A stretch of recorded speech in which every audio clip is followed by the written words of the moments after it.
How's going guys, welcome to the channel. In this video we are gonna see, what if Naruto was the orange Flash and fell in love with Blaze? Part 1.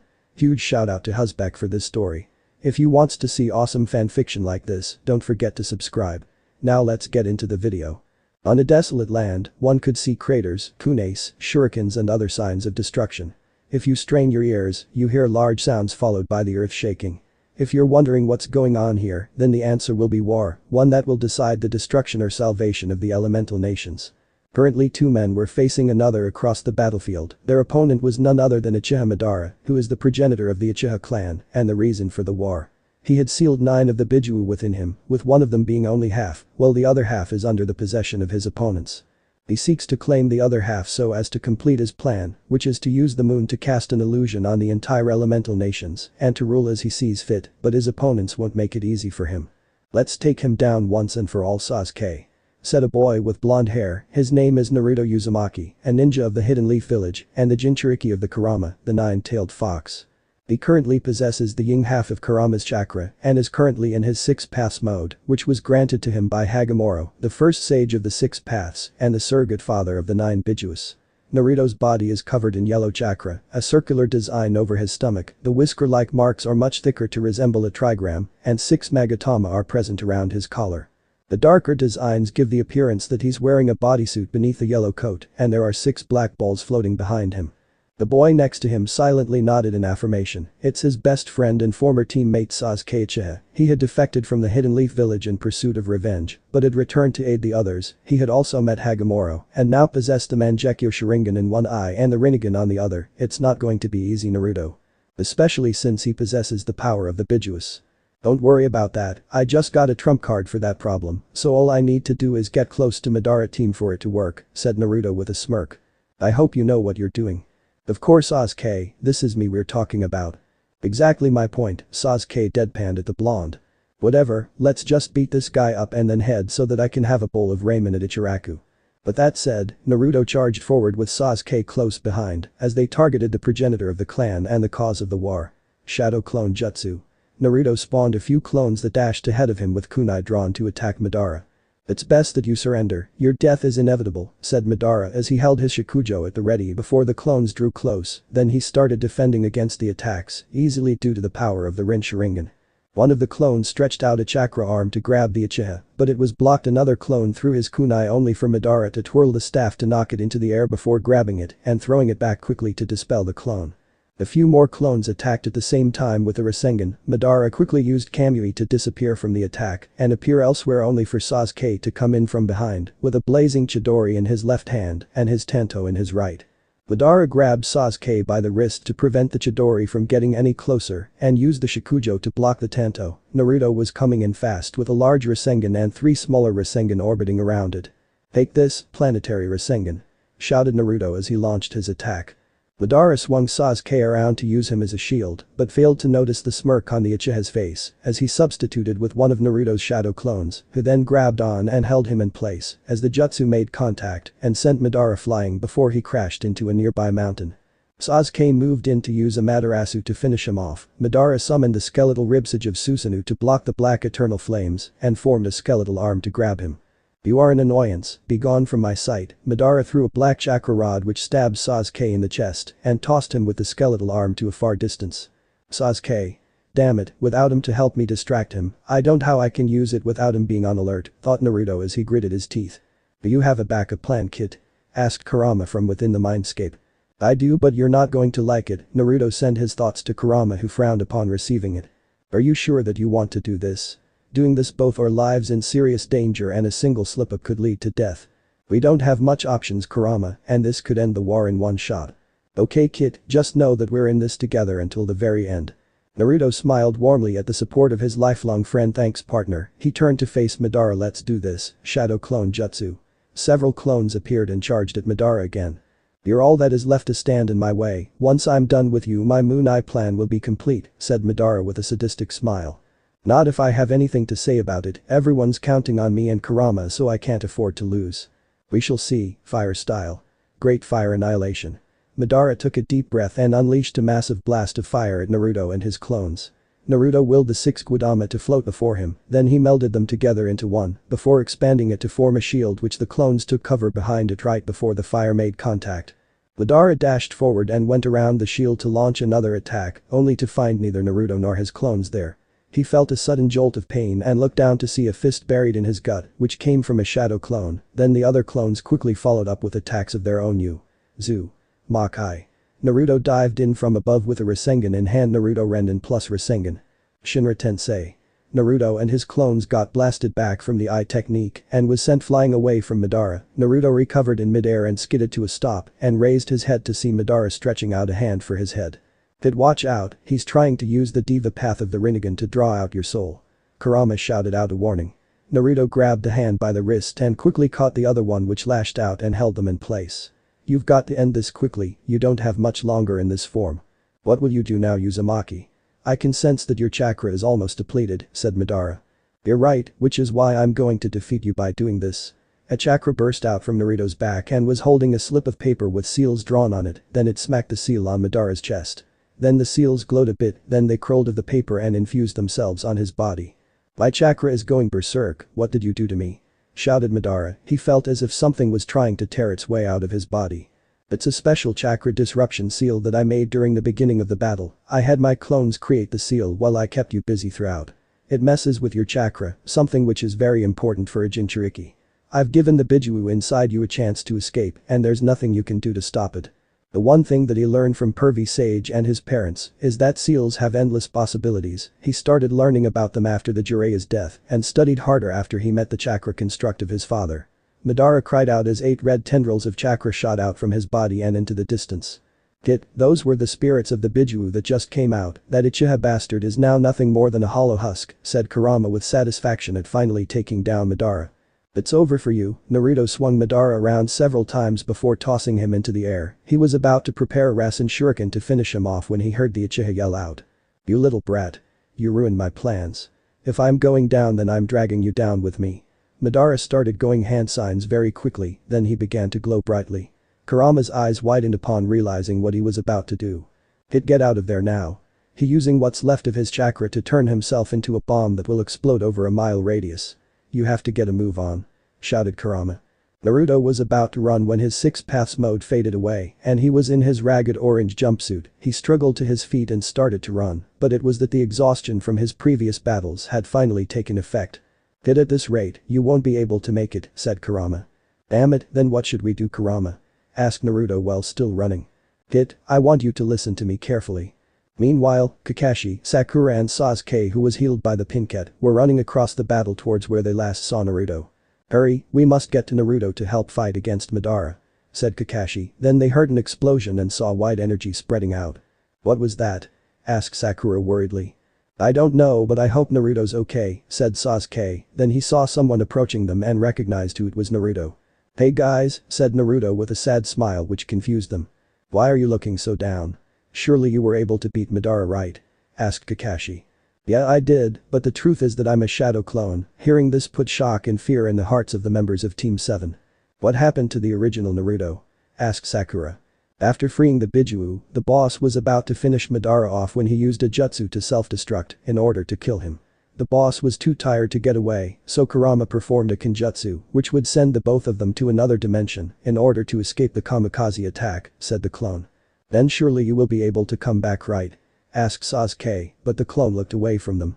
"The jutsu is a one-way ticket, isn't it?" Kakashi only to receive a nod from the clone. Sakura started to cry as she realized that she would never see Naruto again, just when Team 7 had finally reunited. "That was when he created me and had transformed into a kunai which he threw far away from the blast, so that I'll meet you and say his goodbyes, as well as give you this scroll." The clone held out a scroll which Kakashi took with shaking hands. "Who is it for?" asked a tearful Sakura. "It's someone whom he wanted to spend the rest of his life with, only she can open it," said the clone. Then he shook a bit. "My time is almost up. Kakashi-sensei, Sasuke and Sakura-chan, I'm leaving Konoha in your hands now. Please protect it." "We will, Naruto, and that is a promise of a lifetime," said Sasuke. Naruto smiled happily before disappearing in a puff of smoke. The remaining members of Team 7 to walk back to the others to tell the sad news that their favorite blonde will never be coming back. Somewhere in a certain mountain, a large blue orb burst from the ground and hovered in the air, then 5 smaller orbs colored red, blue, yellow, orange and green. Then they floated over to the large blue which started to glow. "We must return to our master," said the blue orb with smaller ones glowing as if in agreement. Then they took off to the sky in a beam of white in search of their mysterious master. Hey kid, wake up," shouted Kurama. Naruto groaned a bit as he opened his eyes before getting up to look around. He was currently standing in a sewer which he recognized to be his mindscape, where he often meets Kurama. He turned around to see a giant fox with rustic orange fur, long ears like a rabbit's and 9 tails. "Hey Kurama, so what's happening right now?" asked Naruto. "We're currently floating in a void between dimensions and are on our way to one of them, but I don't know which one," said Kurama. There was silence in the mindscape until Naruto spoke up. "Kurama, are you sure that there's no way for us to return?" Kurama looked sad for a bit before he replied, "I'm sorry kid, but the old man told me that if I or the other Biju were to use the trans-dimensional jutsu, there's no chance of returning to our original dimension, as there are many others for us to pinpoint. Then I guess my dream of becoming Hokage won't come to pass," said Naruto with tears building up in his eyes. "I won't have any of that, Naruto. Don't forget that it was you who united us Bijuus, won the war and saved countless lives. That is far greater than any other Kage, and all of it was done by a ninja named Naruto Uzumaki, so quit it with the waterworks." Naruto looked at the fox in surprise before he wiped his eyes and smiled warmly at Kurama. "Thanks Kurama, I guess I needed that." "Don't mention it kid, we're friends aren't we?" asked Kurama, to which Naruto nodded happily. "Good, anyway there's something that I wanted to talk to you about." "Really, what's up?" "I discovered something interesting, turns out that you have a Kekkei Genkai too to be exact." "What? I have 2 Kekkei Genkais?" shouted Naruto in confusion. "Yes, the first one is called the Swift Release, which give you the ability to move at high speeds. You must have inherited it from your father, which makes a lot of sense, as he could move at such speeds, even when not using the Hirshin Kunes. But then why couldn't I use it until now?" "I don't, but it must have activated when you merged your chakra with mine, that's the best explanation so far. The second is your Uzumaki blood, but that was active the whole time as it gives you high levels of stamina and the ability to heal quickly." "But I thought my ability to heal came from you?" asked Naruto. "Not really, it was your Kekkei Genkai this whole time, but you being my Jinchuriki simply enhanced it to higher levels," said Kurama. Naruto placed his hand on his chin with a thoughtful look on his face. "So let me get this straight, I can move at high speeds like my dad, and as well as take hits and heal like my mom." Then he smirked. "I sound so badass right now." Kurama simply sighed in exasperation before he chuckled softly, "But I noticed something else. I sensed something infuse itself in your body some time ago. Every time I try to locate it, it hides itself from me. Is it harmful?"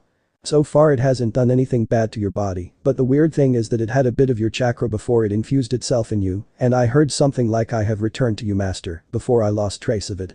That sounds as if I met it before, but I don't remember being a master to anything. I guess we'll just have to wait and see." "Kid, you might want to wake up.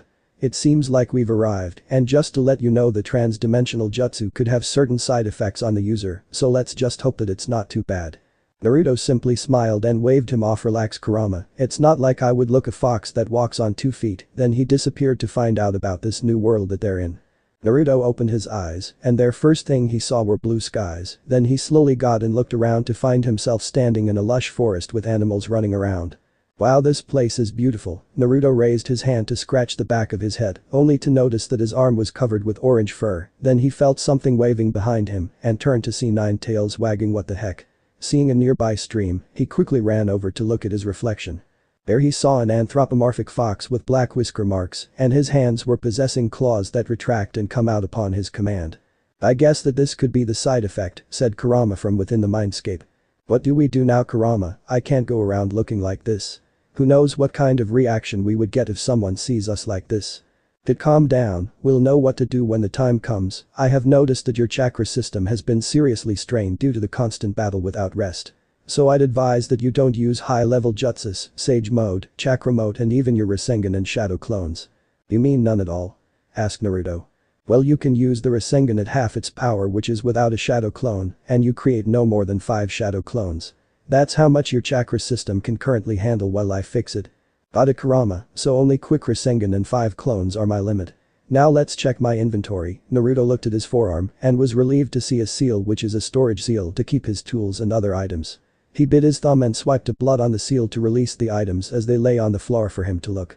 So far he has a stack of explosive tags, 100 kunai and shuriken each, empty scrolls, a brush and ink for drawing seals, and a couple of his father's Hirishin kunai. I remembered to pack all the necessary tools, but I forgot to pack a change of clothes, Naruto muttered in annoyance. And this is why everyone calls you an idiot. Said Kurama while laughing. Naruto's eyes twitched. Stop laughing and let's get a move on.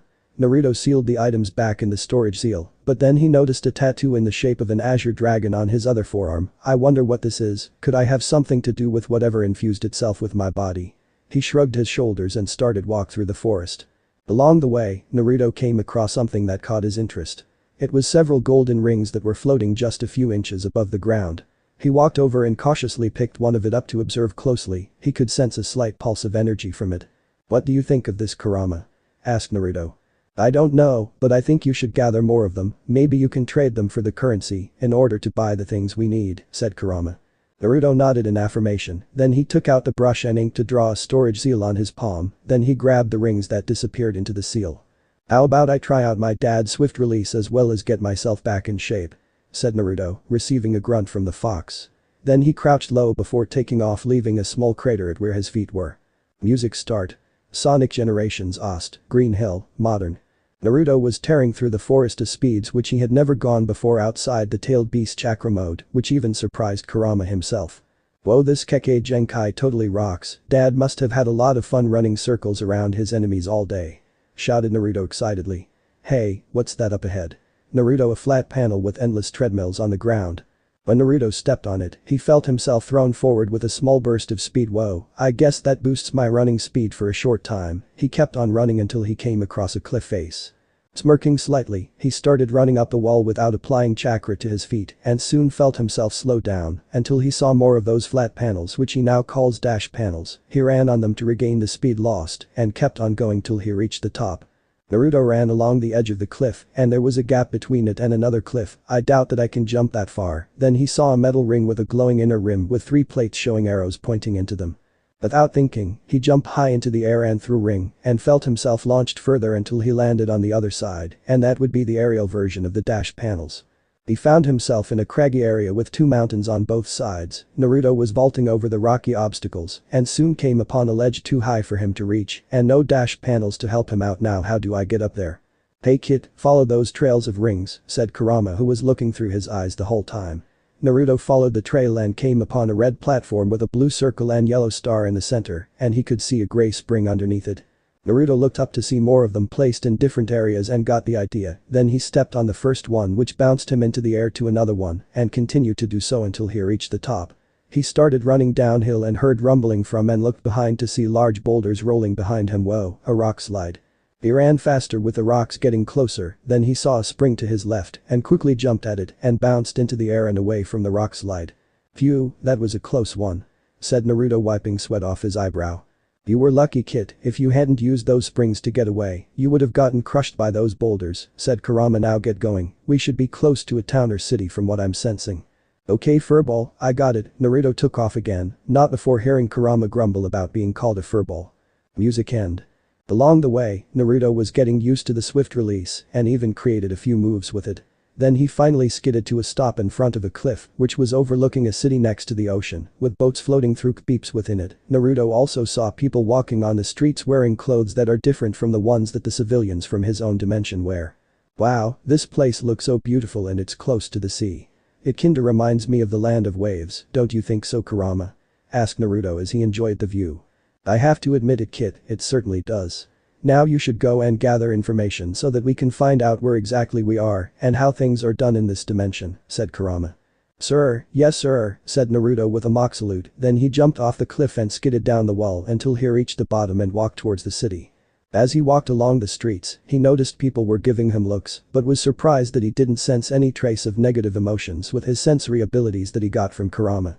Hey Fox, you have any idea why they're looking at me like that? I thought they would be disgusted with the way I look. I think it might have to do with the fact that you just walked into the city wearing clothes that make you look like you just came out of a war zone, said Kurama. Naruto looked at himself and realized that his favorite orange and black jumpsuit are so ragged that they made him look like a hobo. You're right, I'd better head to a clothing store and buy some clothes. I hope they have some with orange there. After asking for some directions from the citizens, Naruto was able to locate a store that sells clothes and entered it. "Hello there, how may I help you?"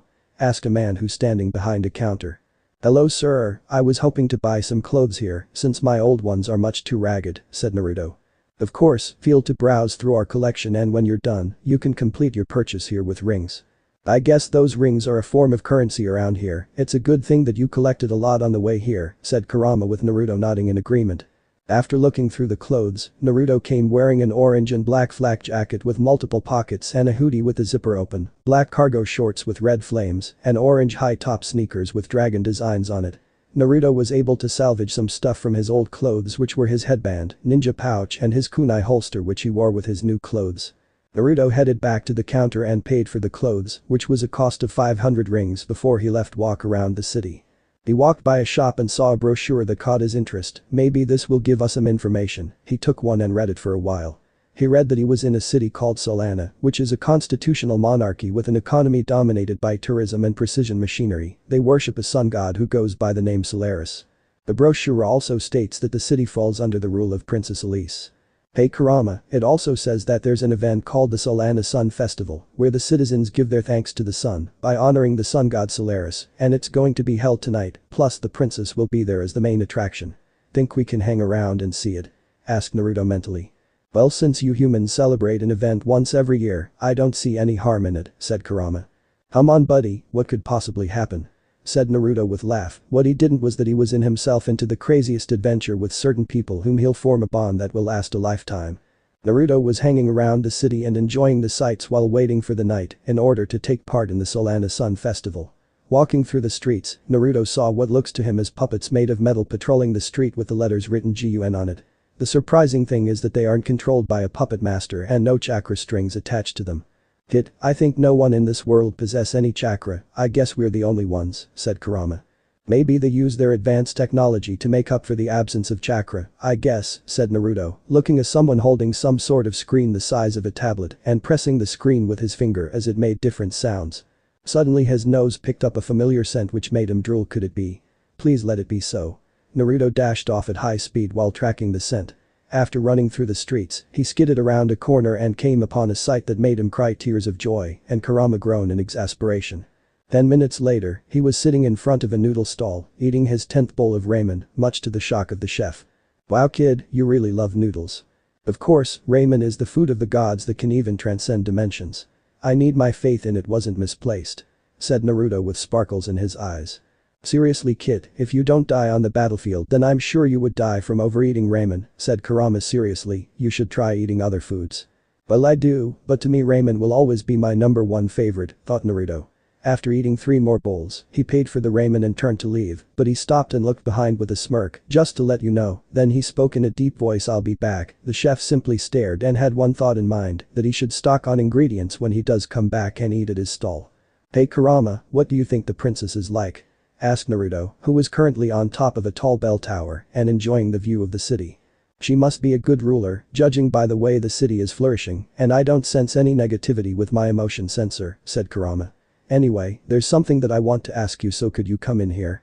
Naruto quirked an eyebrow before sending his consciousness into his mindscape to meet the fox. So what's up Kurama, what is it you want to ask? Could change your mindscape into something else. 16 years in a sewer can drive anyone nuts, and I don't think I can take any more, said Kurama. Naruto looked around and saw how dreary the place is. You're right, so how do I go about it? Asked Naruto. This place is created by your subconsciousness, so all you have to do is think of what you want it to be. Naruto closed his eyes and started to concentrate, then the sewer disappeared in a flash of white. Then it faded to reveal them standing in a grass clearing with a large lake nearby and a lush forest nearby. It may not be much, but I hope that it will do. Thanks a lot kid, it may not be the outside, but it's way better than the sewer. I can move about freely now, said Kurama, who shrunk to the size of a horse before stretching his body. No problem buddy, so what do we do now since we still have a lot time before tonight? Asked Naruto. We could some training, I'm going to teach you how to use your senses, claws and tails in battles, since it would be a waste if you don't.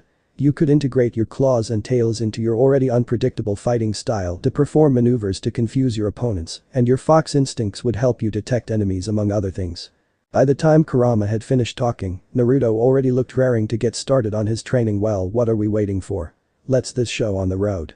He took a stance with his legs apart, his left hand balled into a fist and positioned at his chest, and his right hand thrust forward with his claws out. Kurama crouched low and faced Naruto with a foxy grin on his face. They stood still for a while, then, as if a signal sounded, they charged at each other with excitement in their eyes. During the training, Naruto learned how to incorporate slashes and tail attack into his taijutsu, which he calls the fox's claw style, which Kurama took a liking to the name, and his fox-like instinct made him much unpredictable than before. He also created some more techniques of the swift release as well, which he could mix with his attacks. Soon the night had fallen and the buildings and towers were all lit up, fireworks were on display in the night to produce a festive mood, and many people were standing on both sides of a large kbeep, with a few of them on standing on boats, as they await the princess's royal procession. Naruto stood amongst the crowd as they waited in excitement. Everyone is in a celebratory mood, don't you think, Kurama? Thought Naruto, and he heard Kurama grunt in agreement when someone from among the crowd spoke up. Look. Here come Princess Elise. Naruto looked down the kbeep as the crowd started to cheer to see a large silver boat, which was designed to look like the wings of a bird rowing into view. Dancers dressed in yellow were on the deck, and on the bow stood a teenage girl with short red hair with feather crown on it. She wore a white dress with feather trim and white evening gloves, reaching to her elbows, and a pantyhose with red high heels. So that's Princess Elise. She's quite pretty if you ask me, said Naruto as he watched the princess wave at the crowd. Looks like you inherited your father's infatuation with red deeds, said Kurama with a mischievous grin, making Naruto blush in embarrassment as he had complimented his mom's red hair when he met her chakra memory during the time he trying to take Kurama's chakra. Quit joshing me, Kurama, and besides, I'm not human anymore, thought Naruto before he turned his attention back to the boat which had rowed across the kbeep until it came to a stop before an altar. Kurama frowned a bit as he thought he had sensed two energy signatures from the princess. One was faint as if sealed away, while the other was emitting a lot of it, but decided to think about it later. Princess Elise stepped off the boat and climbed up the stairs to meet the bishop, then one of the servants passed on a torch to her. When Princess Elise stared into the flames, her eyes glazed over as if her mind wandered elsewhere until one of the servants called out to her. Soon the whole place was silent as the princess started to speak. We give thanks to the blessed flames. May we always continue to have peace. Son of Solana, guide and watch over us with your eternal light. Then she stepped forward and placed a torch onto the altar, which lit up in flames to signify the beginning of the festival, as fireworks were launched into the air again and everyone started cheering. Naruto smiled happily at the speech and wondered if the elemental nations was now in peace as well. Suddenly, something flew through the air and crashed into the buildings, causing explosions and destruction around, which made the people start to panic. What the hell's going on here? Shouted Naruto, looking around for the source of the attacks. Then he ran up the side of a building till he reached the rooftop and looked up to the dark sky to see a large airship which was descending from amongst the clouds. The hatch opened up and several of those metal puppets that Naruto saw earlier before dropped out and landed on the altar, surrounding the princess and her servants with no way of escape. It seems someone is after the princess, and we're about to find out who, said Kurama, who was watching through Naruto's eyes as a smaller airship descended towards the altar. On it is a bald-headed man with a long mustache and wearing black glasses, red turtleneck coat with white trim, yellow cuffs and gold circular buttons, black one-piece pants, boots with silver accents and buttons, and a pair of white cuffless gloves. A pleasure to meet you at last, Princess of Solana. I am Dr. Eggman. I've come here to obtain the secret of the flames of disaster from you. And to take the miracle gems that are the key to its secret, the Chaos Emerald, said the man. Flames of disaster? Chaos Emeralds? I may not what they are, but they sound like something that should not be in his possession, said Naruto as he got ready to jump in and save the princess until Kurama called out to him. Hey kid, I'm sensing someone approaching them at speeds even higher than yours. Is it hostile? Asked Naruto. No, I don't sense any negative emotions from it. Then a blue wind started swirling around the altar until they heard someone talk above them. My, that's a pretty snazzy performance. They turned to see an anthropomorphic blue-bodied hedgehog with quills that curved down with tan muzzle, arms and a circle on the torso with a black nose. He also wears red sneakers with a white strap, cuff and gold buckle each, and a pair of white gloves. When Princess Elise took a look at the hedgehog, she rather saw a white hedgehog in his place. It couldn't be. Not you again, get him. Eggman growled out. The mech started shooting at the hedgehog, only for him to dodge by leaping into the air. Then he started attacking them at speeds which they couldn't react to, before he stopped before the last one, which was standing at the edge, and tapped it with his foot, causing it to fall over. Then he ran back to the princess and stood there while wagging an index finger while grinning. I'm Sonic the Hedgehog. You always get in my way, all mechs attack. At Eggman's command, the robots approached them, but before they got any closer, a diamond-shaped knife with a hoop at the handle landed between them, much to their confusion. Who is it now? That would be me. They turned to the voice to see an anthropomorphic nine-tailed fox with orange fur and black whisker marks, wearing a black headband, an orange sleeveless hoodie vest, black cargo shorts and orange high-top sneakers. "Who are you?" asked Eggman. "My name's Naruto Uzumaki, a ninja. I didn't like what you were doing so I'm here to stop you," said Naruto as he walked to the knife and picked it up before turning to face the man. "Is that so? All mechs attack that fox," shouted Eggman. Naruto looked behind him and called out, "Get the princess out of here while I take care of these guys." "Okay, I don't know who you are, but thanks for the help." Sonic quickly picked Elise in a bridal carry and took off at high speed, leaving Naruto behind with Dr. Eggman and his machines. None of them knew that someone else was watching the hedgehog run off with determination in his eyes. "I've finally found him." The Iblis trigger. Shadow clone jutsu. In a puff of smoke, 5 clones appeared and stood at the ready. "Get these people out of here." Nodding in affirmation to his command, the clones grabbed the bishop and servants and carried them to safety. "I don't know who you are, you've already proven yourself a threat to my plans," said Dr. Eggman as the mechs began to attack. Naruto twirled his kunai before holding it in reverse and charging forward to engage the enemies. One of the machines rapidly fired bullet, but Naruto quickly defended himself by using the swift release to speed up his reflexes as he deflected the shots to hit the other machines, making them explode. Another shot a missile from behind. The fox sensed this and leapt into the air, then he dived at the mech with a quick Rasengan in his free hand and rammed it into the machine, turning it into scrap metal. Several mechs surrounded him, then Naruto grabbed some of his kunai from the pouch and tossed them into the air. He jumped them and used his tails to grab them through the hoops before spinning around and flinging them at the mechs. Then he put his hands together into a ram hand sign and pulsed his chakra. The papers that were wrapped around the handles lit up in flames before exploding. Taking out the mechs. Wrapping this up. Swift release. Bladed shadow dance. Naruto channeled wind chakra into his kunai and ran through the mechs at speeds fast enough to leave afterimages before skidding to a stop at where he started. When he placed the kunai back in its holster, the mechs fell apart in pieces. He looked around to himself standing in the middle of destroyed mechs, but there was no sign of Dr. Eggman. Where did he go? "He must have gone after that hedgehog and princess while using those machines to keep you occupied," said Kurama. "Damn, I gotta hurry over there fast." Naruto sped in direction of where Sonic in hopes of getting there before anything happens. But Sonic and Elise. Sonic was running through the streets with Elise in his arms as they attempt to get away from Dr. Eggman. Why are you helping me?" asked Elise. "No special reason, and I'm sure I can say the same for that guy from earlier," Sonic replied, then he leapt over a beep, but then a group of mechs landed before them. Sonic placed Elise on the ground before dashing at the machines and quickly taking them out with his homing attacks.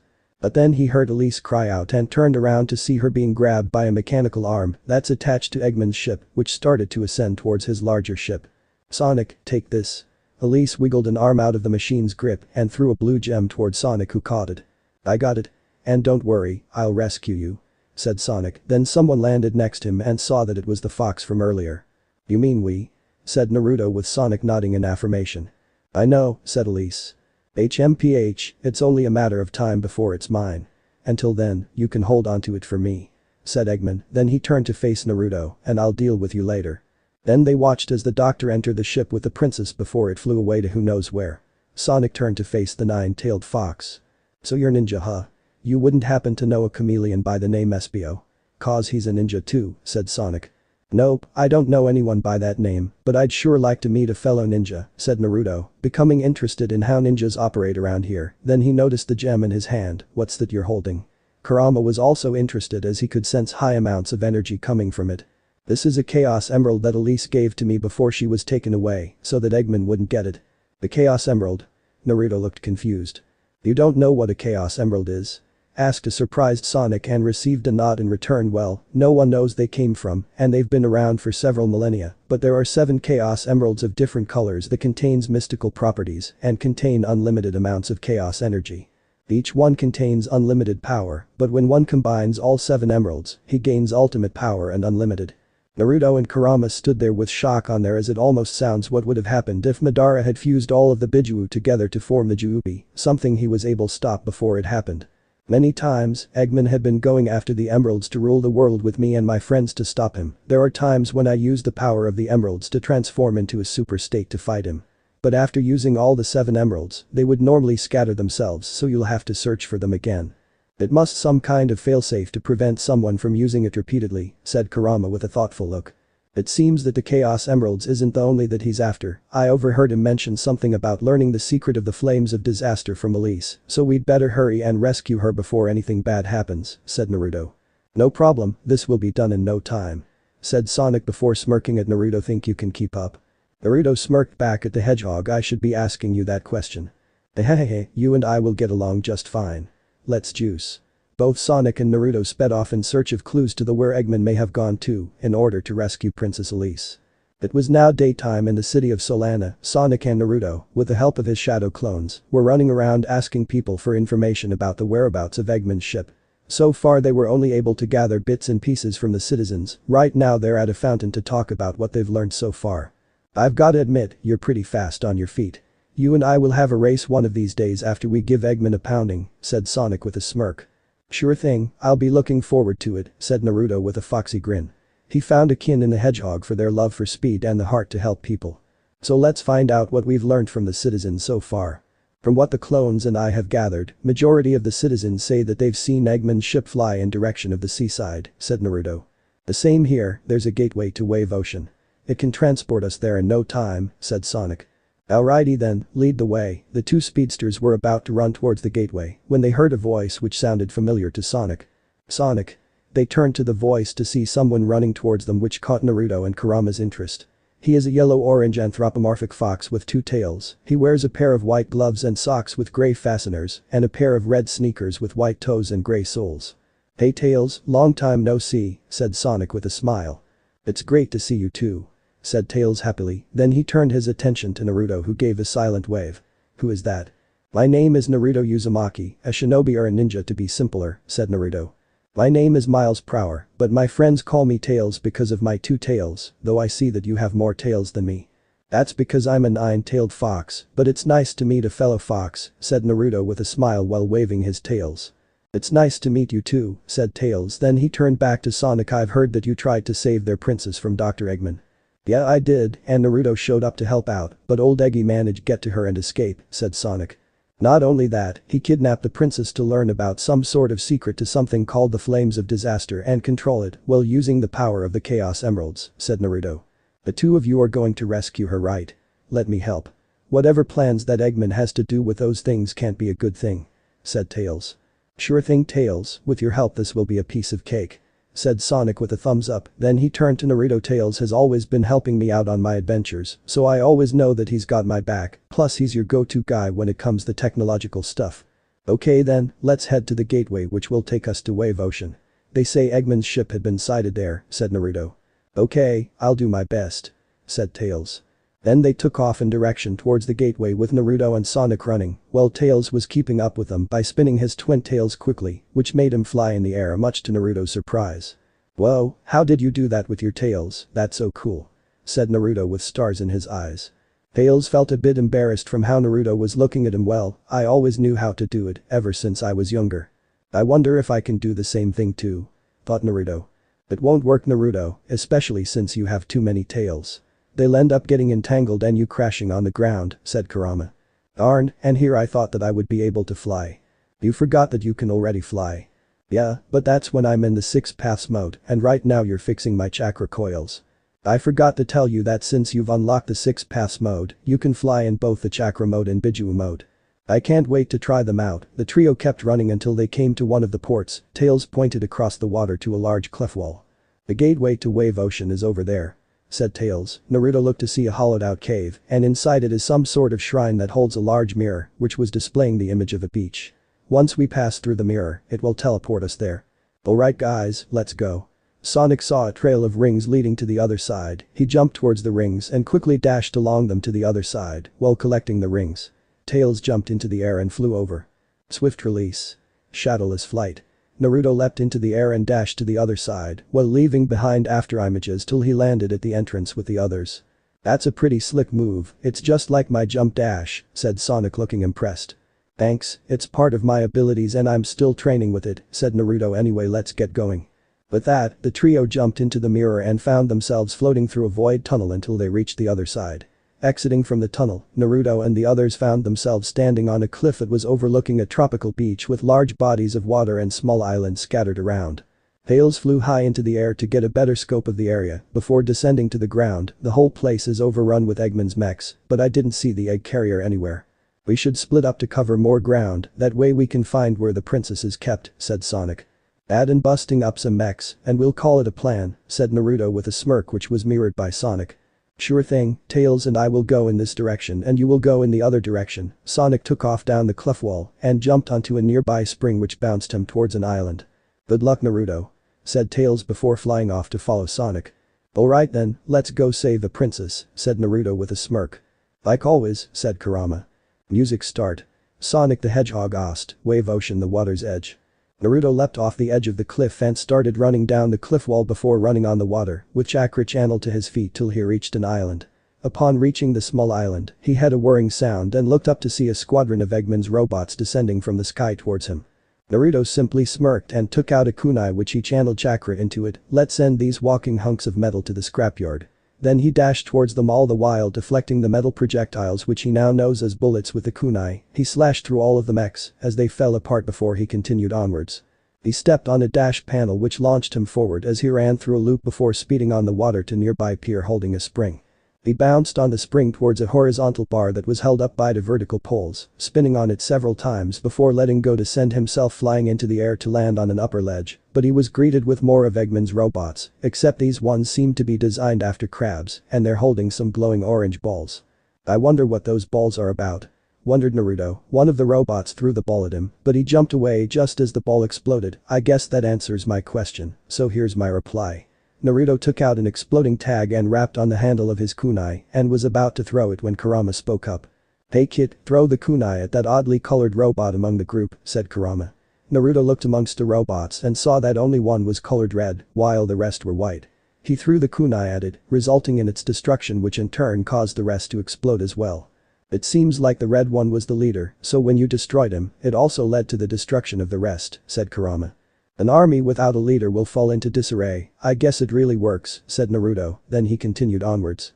He ran to the end of the ledge and stepped on a dash which sent him flying towards a lighthouse, thinking quickly. Naruto flipped in midair before planting his feet onto the wall of the lighthouse and then kicked off it towards a large rock sticking out of the water and bounced off it as well. Then Naruto went through a multicolored ring which sent him somersaulting onto a long thin metal bar as he proceeded to grind along it till he reached the end before jumping off to land on a nearby seashore. More of the mechs arrived to attack him, but Naruto stood at the ready shadow clone jutsu. There was a puff of smoke which cleared to reveal 5 copies of Naruto as they drew out kunai from their holsters before charging forward to engage the enemy. One of the mechs shot a missile at Naruto. He decided to gamble on the next move as he used his tails to wrap around it, then he spun on his axis before letting go of the missile, sending it flying back and destroying the robot. That was pretty risky, but a good move nonetheless, said Kurama, to which Naruto smirked at. He turned to see his other clones finishing off the remaining mechs with a quick Rasengan or exploding tags before he started to look around for any trace of the egg carrier. Darn it, we've been looking all over the place, but still no luck. I hope Sonic and Tails are having better luck than us. Then he suddenly heard an explosion from somewhere close by and dashed over to see what it is. He sent chakra to his feet as he ran up to a ledge and looked over to see something interesting beside the seashore. He was seeing a mini tornado made out of flames that was attacking a group of mechs. The robots were shooting at it, but the bullets were being melted by the flames as they were destroyed. Music end. When there were no more enemies around, the tornado stopped spinning and the flames dissipated to reveal someone standing there. She's a lilac cat with gold eyes and the tip of her tail being dark purple and a small gem on her forehead. She wears a long purple flared mantle-like coat of sorts with a gold collar and white tights. The cuffs are fuzzy and white. She wears dark pink high-heeled shoes with white straps and fluffy cuffs. I wonder who she is, thought Naruto. He was shaken out of his thoughts when he heard a feminine voice call out. I know you're here, so come out from hiding, said the cat. Naruto was surprised as he was sure that he hit his chakra signature before jumping off the ledge to land before her. Who are you? The name's Naruto Uzumaki, what's yours? Asked Naruto. I am Blaze the cat, she replied stoically. Blaze, huh? That a nice name, it really suits you, said Naruto. Flattery will get you nowhere. I'm not trying to flatter you, I really meant it when I said that your name suits you because of your ability to wield fire, said Naruto with a smile. Blaze was surprised for a bit since she had never been complimented before, then she took on a stoic look again. But why were Eggman's robots after you? I don't know why, but they will not get in the way of my mission. A mission? Asked Naruto with a quirked eyebrow. It does not concern you, and you wouldn't believe me anyway, said Blaze. "Who knows, maybe I can help you," said Naruto. "Don't forget the reason why we're here," said Kurama. "Of course I haven't forgotten," thought Naruto. Blaze looked at the fox for any signs of deception and didn't find any, then she started to speak. "I came from the future with a friend. In my time, we live in darkness, and every day is a struggle just to live. All because of the flames of disaster that burns away at our world and destroys everything in their path. These flames come from an eternal life form known as Iblis." Naruto and Kurama were shocked to hear that the future ended up like that. "How did this happen?" "We were told that someone was responsible for awakening the flames of disaster, the Iblis trigger. With the help of Mafils, we traveled back to this time to stop him and hopefully change the future, but we somehow separated during the time travel," said Blaze. "It sounds as if Eggman is the Iblis trigger, don't you think so, Kurama?" thought Naruto. "It may seem so, but let's ask her just to make sure," said Kurama. "Do you know anything more about this Iblis trigger?" "All that we know is that the Iblis trigger is a blue hedgehog," said Blaze. Naruto's eyes widened in surprise at what he heard. "That can't be true, Sonic doesn't seem like the kind of guy that wants to destroy the world. I didn't sense any kind of darkness in him," he thought. "I don't think she's lying either, it's possible that she's been misinformed. I think we shouldn't let her know about Sonic's whereabouts and hope that her friend doesn't find him either," said Kurama, to which Naruto nodded in affirmation. He snapped out of his thoughts to see Blaze looking at him confusedly. "Are you alright? You seemed a bit distracted," said Blaze. "Sorry about that, Nico, I tend to zone out whenever I'm thinking," said Naruto while rubbing the back of his head sheepishly. "It's okay, but why are you calling me Nico?" "Where I came from, it means cat in my language. Sorry if it offends you." "Oh no, I was just curious about the meaning. Anyway, if I find out anything about the Iblis trigger, I'll be sure to let you know," said Naruto. "Thank you very much, I hope to see you again." With that said, Blaze took off into the distance with Naruto looking on. "Nico, are you by any chance smitten with her to the point of calling her that?" said Kurama with mischievous grin. Naruto was blushing red and started sputtering. "What do you mean? It's nothing like that." Sure, whatever helps you sleep at night, but what do you think of what she said?" "Like I said before, Sonic doesn't seem to be that kind of guy. Which could mean that there's a hidden player in this game and he's targeting Sonic, so we'll have to keep quiet about this for a while in order to avoid raising suspicion." Naruto heard a whirring sound and turned to see the egg carrier flying off. "Eggman must have known that we were coming, let's go after him." Naruto took off after the ship in hopes of catching up to it. Music start. Sonic the Hedgehog Ost, Wave Ocean the Inlet. Ever since Sonic and Tails split up from Naruto in search of Princess Elise, he had been destroying Eggman's mechs and searching through the islands, but then he and Tails had to work together to stop an orca from leaving the coast before resuming the search. Somehow Eggman must have gotten word that he was coming as Sonic saw the egg carrier take off and pursued it. "Darn, we're not going to make it, let's speed up." Sonic started running along the beach, but Eggman mechs were flying overhead and shooting at him, forcing him to take evasive action. "Dang it. I can't let these guys slow me down." The robots were about to open fire again when several diamond-shaped knives hit them before exploding, taking down any other near them. Sonic turned to see someone running on the water towards him and recognized who it is. "Hey Naruto, thanks for the save," said Sonic. "No problem, Sonic, let's catch up with Eggman," said Naruto, to which Sonic nodded in agreement. Together they started running after the ship. They ran on the beach while avoiding the rocky obstacles along the way. Several more mechs appeared above them and started shooting again. Naruto reached into his pouch and took out a handful of shuriken and channeled chakra into them before throwing them at the mechs, which slashed through their wings, sending them crashing to the ground. They ran up a bridge and headed towards a dash ramp. Sonic stepped on it and launched himself towards the large rocks and proceeded to jump off them to get across the water, but Naruto jumped over the dash ramp and ran on the water, much to Sonic's surprise. They reached the other side of the shore and ran into a grove of coconut trees. "Whoa, how did you do that?" asked Sonic. "I channeled my energy to my feet, which allowed me to walk on water without sinking into," said Naruto. "That's pretty cool, I wish I could do that." "You can't swim?" "Something like that, whenever I step into the water, I sink like a stone. But I can overcome it by running very fast on it," said Sonic. He looked back to see Eggman's robots behind them and ready to open fire on them. "Let's lose these guys." "You got it." The duo ran even faster while weaving through the groove. The mechs tried to keep up, but they ended up crashing into the coconut trees. They exited from the groove and saw that the egg carrier had gotten further ahead and ran through a spiral loop which ended with a dash ramp, sending them kicking off large rocks again. However, a large mountain stood in their way, forcing Naruto and Sonic to skid to a stop and watch the egg carrier fly away. Music end. "Darn, he got away." Naruto growled in anger. A feather floated down and landed at their feet with Sonic picking it up. That feather is part of Elise's crown. "Naruto, Sonic. They turned to see Tails running up to them. I hacked into the memory of one of Dr. Eggman's robot to learn that he was moving the princess to another location, but the memory was too damaged to learn more. I think we should head back to the city and plan our next move. You're right, we can't do any more around here, said Sonic. Then the trio headed back to the gateway in order to return to the city. Naruto, Sonic and Tails were walking through the streets of the city, thinking of any leads to Eggman's whereabouts. They were snacking on some chili dogs that they bought thanks to the rings which they collected back at Wave Ocean. Naruto wanted to buy some ramen, but decided to try out the chili dogs which he found to be tasty but still considered ramen to be the #1 food in his book. You got any information about where Eggman could be? Asked Sonic while munching on a chili dog. Naruto finished his before replying nope, so far I've got nothing from the memories of my shadow clones, said Naruto, then suddenly he received a memory from the last of his clones, which saw something that caught his attention. Hey guys come on, I think someone's in trouble. Okay let's go, Naruto led the way with Sonic and Tails following close behind until they saw a group of civilians standing there and looking upwards. They also looked up to see a young girl standing on the roof of a tall building and was crying. We have to get up there and help her get down, said Tails worriedly. Don't worry you guys, I got this. Naruto jumped towards the wall and started walking vertically up the building to the surprise of everyone present. Wow, I've never seen a ninja do that, except for Espio who is a chameleon. Well, Naruto did something like this before and was about to run on water without sinking, unlike me. By then, Naruto had reached the top of the building and was approaching the girl to try and calm her down. Hey, are you okay? I'm fine, and I'm sorry for making you worry, said the girl. It's okay, but why are you up here? I heard Eggman was going to the desert, so I just wanted to keep watch from a high place. Okay then, I'll help you get down from here since the people are getting worried. Naruto carried the girl and walked down the side of the building and placed her on the ground, much to the relief of everybody. Good job on helping that kid out, said Sonic with a thumbs up. It was nothing, though thanks to that I was able to get some good info, said Naruto. What do you mean?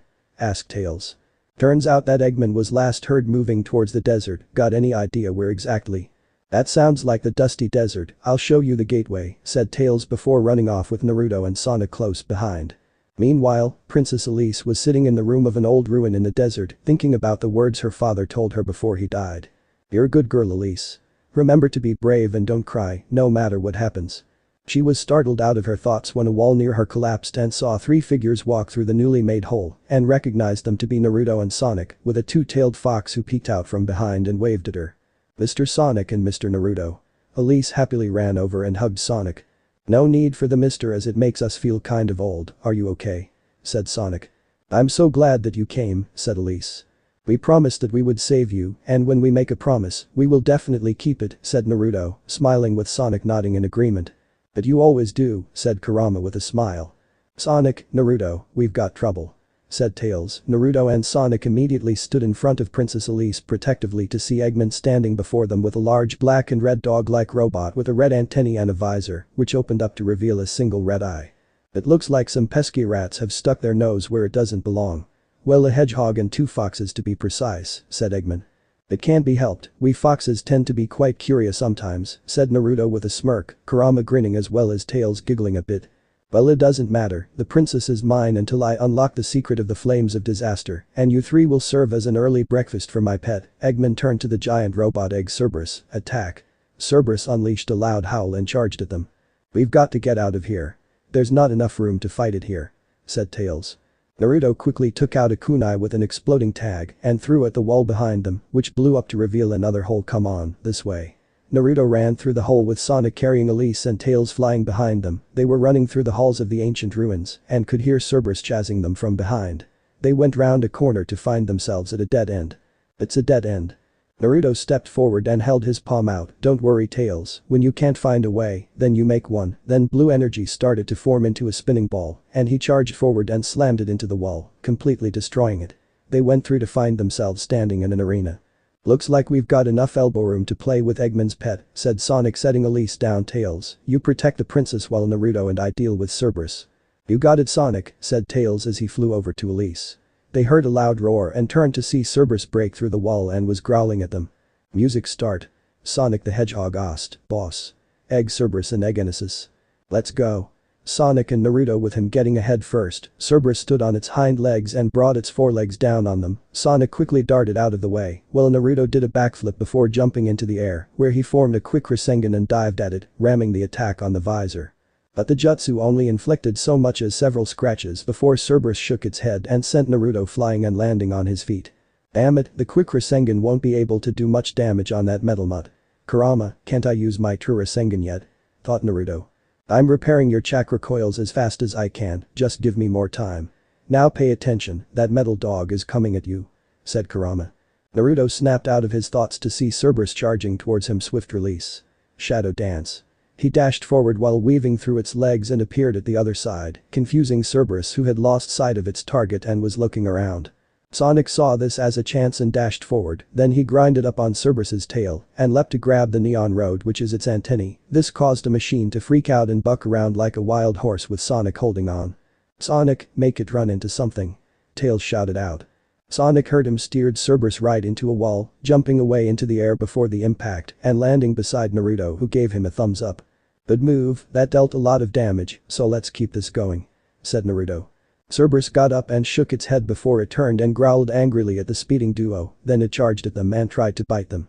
Naruto took out a black pellet from his pouch and threw it to the ground, creating a smokescreen. Cerberus ran through the cloud only to find that neither of them were there. At that moment Naruto was coming in from the left with a windmill shuriken in hand which he threw at the head. When the shuriken got close, there was a burst of smoke which faded to reveal Naruto who grabbed the antennae, and the Naruto who threw was a clone as it disappeared. Now it's my turn. Naruto twisted the neon rod, forcing Cerberus to run around blindly, unaware that the shinobi was steering it right into a statue and crashed into it, destroying the visor. Hey, we can finally see its face. Now to finish this up. Said Sonic. Cerberus got up again, then it leapt out of the arena and stood on a circular ledge, then it started running along with Naruto and Sonic, keeping a close eye on it. We've got to be careful this time, I don't think it will fall for the same trick thrice, said Naruto. You're right, that means we need to deal a one-hit KO on it, but how? Said Sonic. Naruto was about to reply when Kurama spoke up. Hey kid, I've repaired your chakra coils enough to use the full power of your Rasengan, as well as use a certain technique. What certain technique? Asked Naruto. I prefer that you figure it out. Darn it furball, this isn't the time for guessing games. Naruto heads up. Naruto looked up to see that Cerberus had leapt from the ledge and was coming down towards Naruto, and Sonic dashed away just in time to avoid the impact as well as the shockwave which rattled the entire arena. I'll distract him while you find a way up to that antennae again. Naruto crossed his fingers and this time was able to summon at least 20 of his clones. The clones charged at Cerberus and started attacking it with kunes and shurikens, which enraged the mechanical beast as it stared, swiping at them with its metal claws. Few were able to evade the frenzied attacks, while some others were hit hard enough to be dispelled. Sonic was running along the edge of the arena and started picking up speed, enough to be able to run on the walls itself. Quickly seeing a chance when Cerberus lowered its tail, Sonic kicked off the wall and was able to grind on Cerberus's tail before grabbing the antennae. He tried to run the mechanical dog into the walls again, but Cerberus was ready this time and would turn away whenever it get close to one. Humph. Listen to me. Sonic grunted as he tried to control it. Sonic, lead it this way. Sonic looked to see Naruto standing with his clones as they were forming another one of those spinning balls of energy, except this one was a bit bigger. Sonic steered Cerberus in Naruto's direction, then the clones grabbed hold of Naruto and flung him into the air. Take this, giant Rasengan. Sonic jumped out of the way just as Naruto rammed his jutsu into Cerberus's head, grinding through the metal and completely destroying it as the robot dog collapsed to the ground and laid there unmoving. Music end. Looks like we were able to teach it how to play dead, said Sonic with a smirk. Yeah, and it almost makes it look like it's really dead, said Naruto in agreement. You guys were amazing. Said Tails excitedly with Elise walking up to them. You two are really strong to be able to defeat it, said Elise. Thanks for the compliment, but right now we need to get out of here and return to the city, said Naruto. You're right, let's get going. Sonic picked up Elise in a bridal carry and they ran out of the stadium and soon exited the ruins. But then a squadron of Eggman's mechs appeared from the sky and were in pursuit of them. How long is this gonna go on? Let's split up, I'll grab their attention while you take the princess back to the city, said Tails. I'll stay behind with Tails, with my shadow clones, I'll be able to keep them busy for a while, said Naruto. Okay, you guys had better be careful, said Sonic. Good luck and please be safe, said Elise. Don't worry about us, we'll meet up with you guys later, said Naruto. The foxes turned around to face the mechs, while Sonic continued to run with Elise. Let's go them what we got, Tails. I'll do my best. Said Tails. Meanwhile the white hedgehog was walking through the desert, following a pink female hedgehog who excitedly running ahead and looking around. I can sense Sonic's presence around here, call it my girlish intuition, said the pink hedgehog, then she turned to the white hedgehog. Don't worry, as soon as I find Sonic, I'll help you find who you're looking for, Silver. Thanks, said the newly named Silver, then he looked around. This place is so beautiful, and everyone is happy. What do you mean? Never mind, let's go. I'll help you find who you're looking for, said Silver as he ran off with the pink hedgehog following him. Once I find and destroy the Iblis trigger, then the future can be changed to be just like this. Naruto and Tails were currently charging at the squadron of mechs in order to serve as a distraction for Sonic and Princess Elise to get away. Remember Tails, we're only going to destroy a few to grab their attention and hold them back for a while before we pull out and return to the city to meet up with Sonic and the princess. You got it, Naruto, said Tails as he took out capsule containing rings while flying. Yosh. Let get wild. Music start. Sonic the Hedgehog asked, Dusty Desert Quicksand. Naruto got to the group as the white humanoid mechs aimed at him and opened fire. Naruto darted left and right to avoid the shots with using a kunai to deflect any that almost got to him. Swift release. Bladed shadow dance. He sped up, leaving behind after images as he weaved in and out of the mechs while slashing with his kunai. Another group of the humanoid mechs showed up, but they're colored red and had some sort of cannons on their arms. They aimed and shot rockets which raced towards him. Naruto flipped over them quickly, but was surprised to see that they turned around in midair and headed towards him again. Then a capsule containing rings intercepted them and got hit, which released the rings inside to hit the other missiles, causing them to spark with electricity before exploding. Naruto looked up to see Tails flying above him with another capsule in his hand. Thanks for the assist, Tails. No problem, Naruto, there's more ahead of us, said Tails pointing in a certain direction. Got it, let's go. Naruto ran forward with Tails close behind. He ran through some ruins and those crab-like mechs sticking to the walls and more of those humanoid mechs aiming their guns at him. He could see some sort of cage made of blue energy behind them. Naruto, those mechs seem to be protecting that cage for some reason. Maybe if we take care of them, the cage will open. Then let's get to it, you take care of the wall crawlers while I handle the firing squad. Tails nodded in affirmation and then charged at the crab mechs who saw him and threw their bombs. He flew up into the air to avoid the explosions, then he took aim at them and threw a capsule which destroyed some of the crab mechs while the rest fell to the ground and the bits of dummy rings fell on them, damaging them further. Score. Tails pumped his fist in victory. Naruto ran forward and slid between the legs of one of the mechs and slammed an exploding tag on the ground. He jumped away and formed a ram hand seal before pulsing his chakra, which made the tag catch fire before exploding, which destroyed any mechs nearby.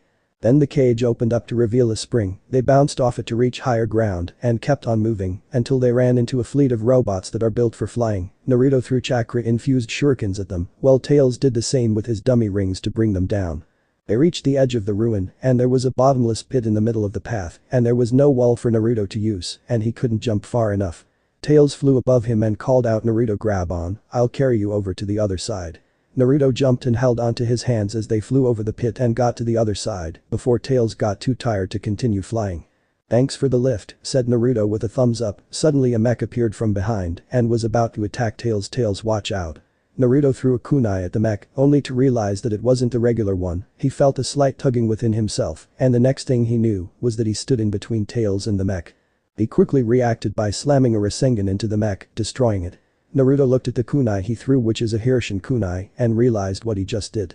Tails snapped out of his shock before asking Naruto what he did. What was that you just did, Naruto? It was like you teleported, and I thought only Shadow could do it with a Chaos Emerald. It's called the Hirshin or Flying Thunder God. The user places a special seal on a marked location, then they can instantly transport themselves to it, no matter how far it is. Two people knew how to use it, with one being a former leader of my village and the other my father, and I guess that I'm the third. My dad most often applies the formula on these kunai, which gave him the moniker of Yellow Flash, as that is what his enemies see whenever he moves into attack. And your being his son has allowed you to use it as well, since you both share the same chakra signature, said Kurama. So this is the technique which you said I could now use? Thought Naruto. Yes, but you can't use it at far distances, yet so watch how you use it. Naruto gave a mental nod before turning to Tails. Alright then, let's give it one more push before we get out of the desert. Tails nodded in affirmation before they continued onwards. They hit a dash ramp which sent them to the lower levels of another ruin, where they found another bottomless pit only bigger, and there are several mechs hovering in the air before them. I don't think I can carry you this far, Naruto, said Tails worriedly. Don't worry about it, Tails, I have an idea to get across. Naruto dashed forward and threw a Hirshin kunai at a mech close to him. When the kunai embedded itself in the mech, Naruto flashed towards it, he appeared on top and yanked the kunai out before throwing it at another mech and then flashed towards it too. And he kept this up until he kicked off the last one and landed on a platform with Tails landing next.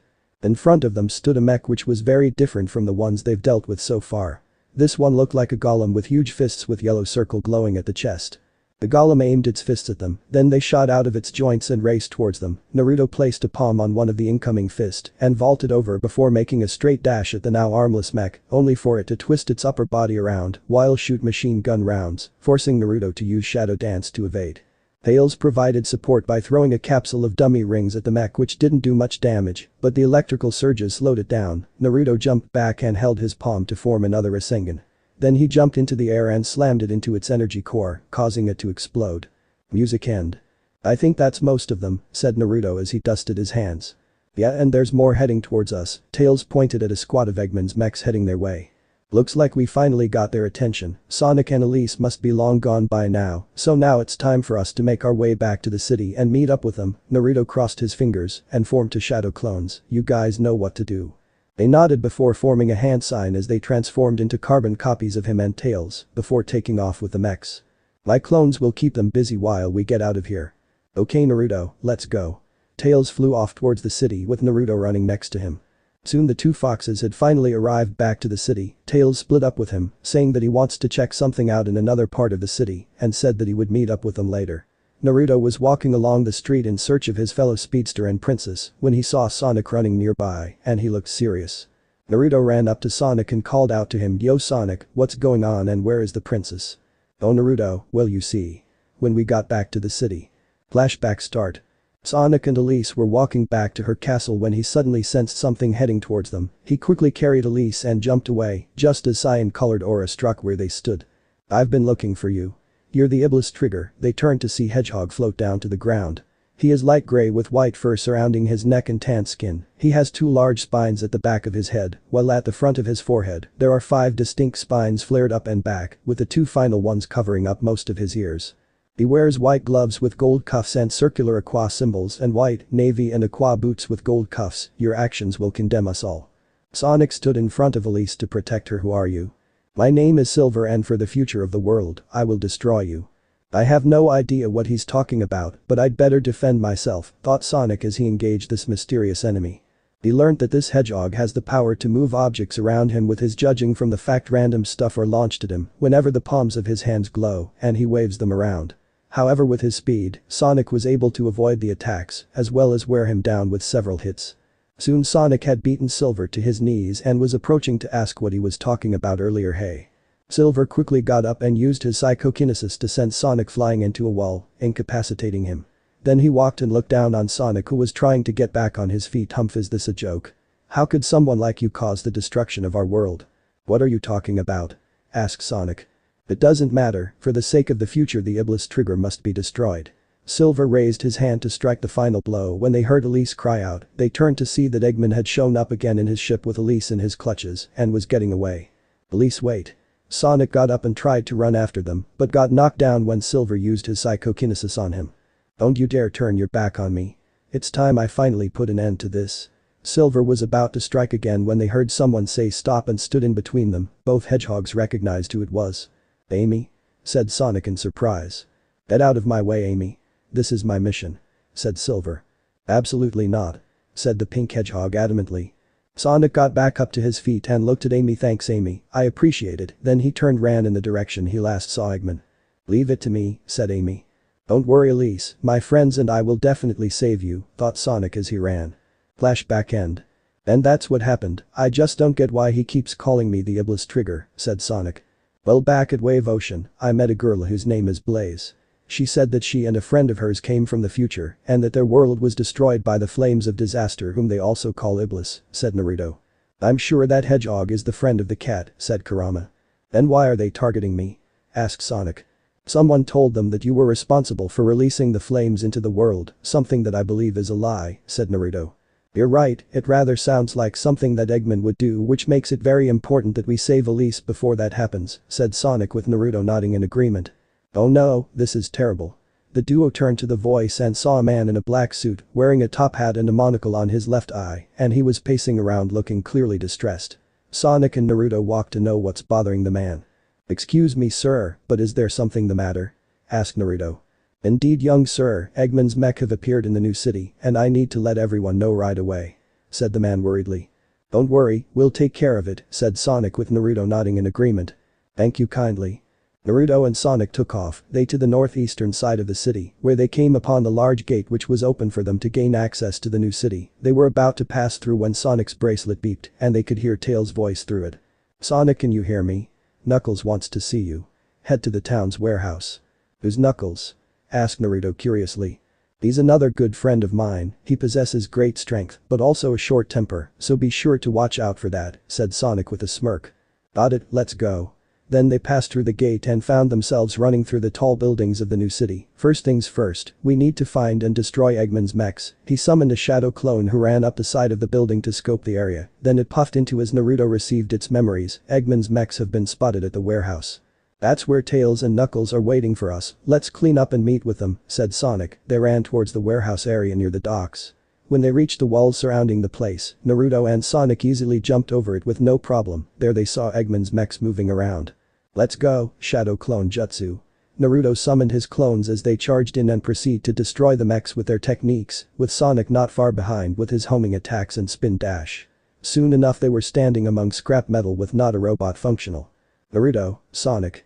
They turned to see Tails running towards them. "There you are, Knuckles is right over there, come on."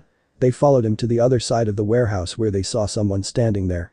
He is a red echidna bearing a white crescent mark on his chest. He wears white gloves similar to boxing gloves and has 2 spiked knuckle claws on each hand, and he wears red and yellow shoes with green cuffs and gray sextuple bolted plates on top. "Knuckles," said Sonic. The echidna turned to face them. "Hey Sonic, who's the new guy?" asked Knuckles. "The name's Naruto Uzumaki, the 9-tailed fox ninja. I'm working with Sonic so that we can save the princess," said Naruto with a wave of his hand. "Sure thing, anyway I saw Eggman on the outskirts of the city. He wanted me to give this to you." Knuckles tossed a red card that he was holding over to Sonic who caught it. Suddenly a hologram of Eggman appeared and he started to talk. "Sonic the Hedgehog. If you want me to return the princess, you must give me your Chaos Emerald. Meet me at my base in White Acropolis," said Eggman. The recording ends and Sonic tosses the card back to Knuckles who lets it drop to the floor and crushes it with his foot. He's pretty beepy," said Knuckles with a frown. "And with good reason, right, he has more to gain than we have to lose," said Naruto with his arms crossed. "It's most definitely a trap." "I don't think Eggman would honor his agreement," said Tails worriedly. "The kid is right, we haven't known that human for long, but he's just as sneaky as Orochimaru," said Kurama. Sonic took out the blue Chaos Emerald and looked at it for a while before finally speaking. "I'm going." Tails looked at him in surprise. "Sonic? Since Eggman went to the trouble of telling me where Elise is, I think I should thank him personally." "Count me in, I owe that egghead a knuckle sandwich," said Naruto, then he turned to Knuckles. "No offense." Knuckles shook his head. "None taken, since I myself have one for him too." He punched his fists together just to prove it. Then they headed out in search of the way to White Acropolis. Somewhere else in Solana, Silver the Hedgehog was sitting on the sidewalk thinking of the conversation which he had with Amy. He told her that Sonic was the cause for the destruction of his world and he must kill him to prevent it from happening. Amy refused to believe him and told him that Sonic would never do that. Even if it was true, she would choose Sonic over the world before leaving him. "So this is where you are, I've been looking all over for you." Silver snapped out of his thoughts and turned to see his friend Blaze walking up to him. She noticed that something was bothering him. "What's wrong?" "Well, Blaze. To kill someone to save the world, is it really the right thing to do?" asked Silver. "You can be so naive sometimes. Whether it is right or wrong, I can't say. But I do know is that if we don't take this chance, then the future will remain the same," said Blaze. "You're right, since he's after Dr. Eggman, let's sneak into Eggman's base," said Silver. Blaze nodded in affirmation before the 2 time travelers set off after Sonic. Meanwhile, Naruto and Team Sonic had found the cave gate which led to the icy mountains of White Acropolis. After making their way down the mountains, they found themselves before the gates of Eggman's base with a mech battalion waiting for them. When fighting through the horde, they got spotted by a searchlight which alerted more robots to their locations, so Naruto used his stealth and shurikens to take out more searchlight to avoid a repetition, which Knuckles would take down any golem-type mechs that show up. There were a few switches that couldn't be reached, but Tails was there to help out with his talent for flight to activate them. Soon they found their way to the inner sanctum and were running through a long hall before stopping in front of a door which opened for them to pass through into a circular room. "You're late," they looked up to see Eggman standing in a room behind a glass window and was looking down on them. "Well, we had to deal with you little pets," said Knuckles.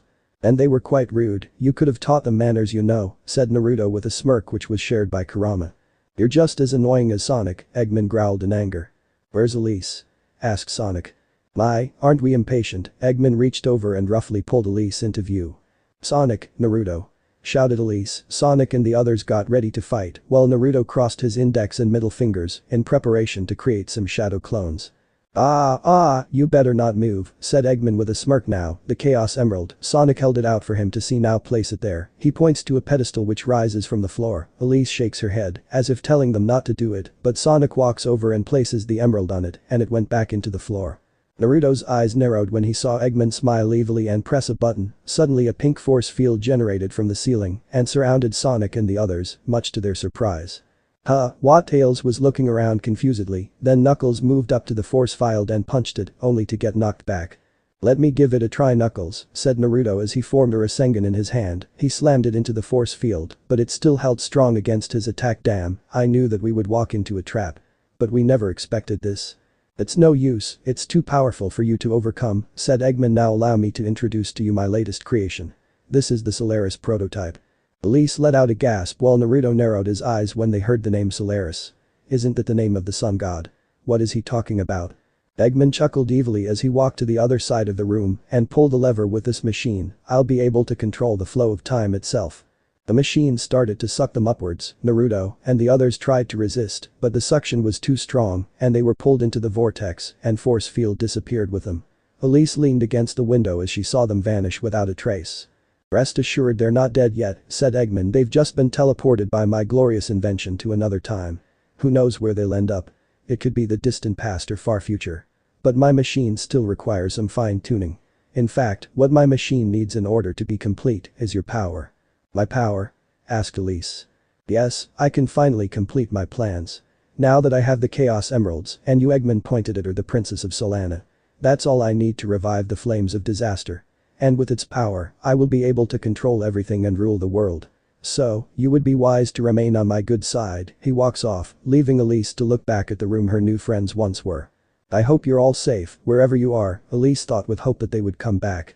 Naruto, Sonic and the others emerged out of the vortex and plummeted towards the ground. Sonic and Naruto were able to land on their feet while the others didn't land so well. "Are you guys okay?" asked Naruto.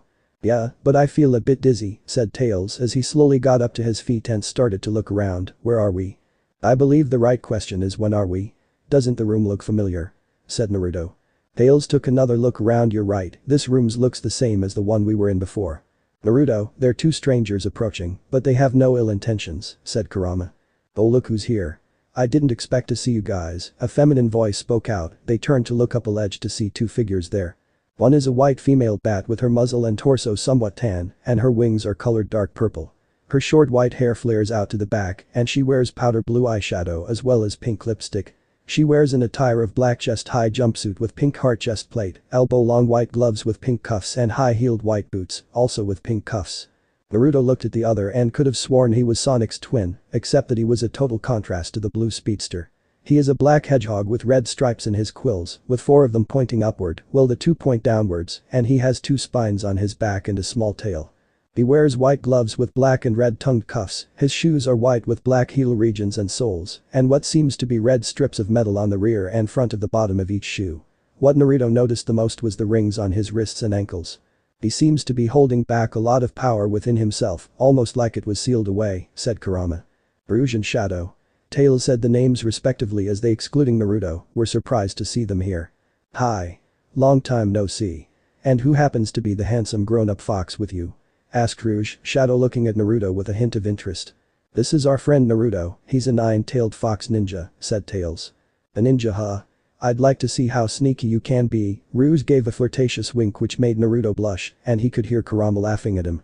"There is something you need to see, come with us," said Shadow before he turned and walked off with Rouge following. Naruto and the others looked at each other before they followed him as well. They walked out of the facility and found themselves standing on top of a cliff but were shocked at what they were seeing. Before them is a city in total ruin, burning and knocked over buildings, destroyed highways and ground submerged in molten magma. This is the distant future, far removed from our time, said Shadow. This place is the future, no wonder why Blaze and Silver wants to change the past so badly, thought Naruto. Indeed, I've never seen this kind of devastation since our battle with the Juubi, said Kurama. The future? Then that means Eggman's machine can control time. But it doesn't seem like he has full control over it, said Tails. Eggman's got some nerve dropping us here, said Sonic. So then how do we get back to our time? Asked Knuckles. You need a space-time rift, but this requires a lot of energy, said Shadow. Sonic immediately caught on to what Shadow was talking about. I get it, you mean by using your chaos control will open a rift to take us to our time. Yes, but that alone is insufficient. In other words, we need to work together to find the Chaos Emeralds, said Naruto, getting a silent nod from the stoic hedgehog. Geez, this guy is just as much of an emo as Sasuke. Tell me about it, said Kurama. Okay guys, let's go. The sooner we can find those Chaos Emeralds, the sooner we can get back to our time and rescue Elise, said Sonic. Then they took off into the city with Rouge and Shadow watching them. That foxy boy is quite an interesting one, would you agree, Shadow? Said Rouge. Yes, I could somehow sense great power sleeping deep within him. It makes me curious how powerful he could be, said Shadow before they left as well in search of a Chaos Emerald. So this part ends here. I hope you guys enjoyed this video, so quickly like this video for second part of this series. And comment down below your thoughts about this series. And now it's time for me to go, bye.